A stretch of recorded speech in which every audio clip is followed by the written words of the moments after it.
आज हम भी गए नेपाल में अपना हिट मशीन के शो में बनी जा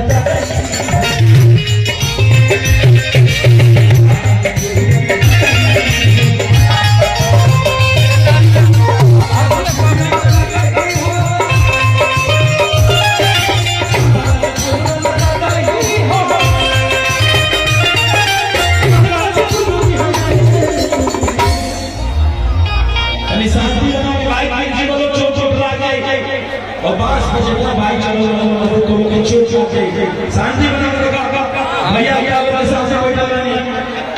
भैया एक बाद आप सबके बीच में लगातार कंटिन्यू आप ही सब खातिर आएगा नहीं आप सब शांति बना के भैया देखिए मजा नहीं सब है ऐसा ना हो कि आपस में चोट लग जाए क्योंकि शांति बना के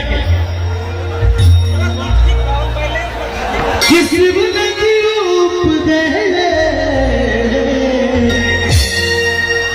कि तेरी जय हो गए तेरी जय हो गए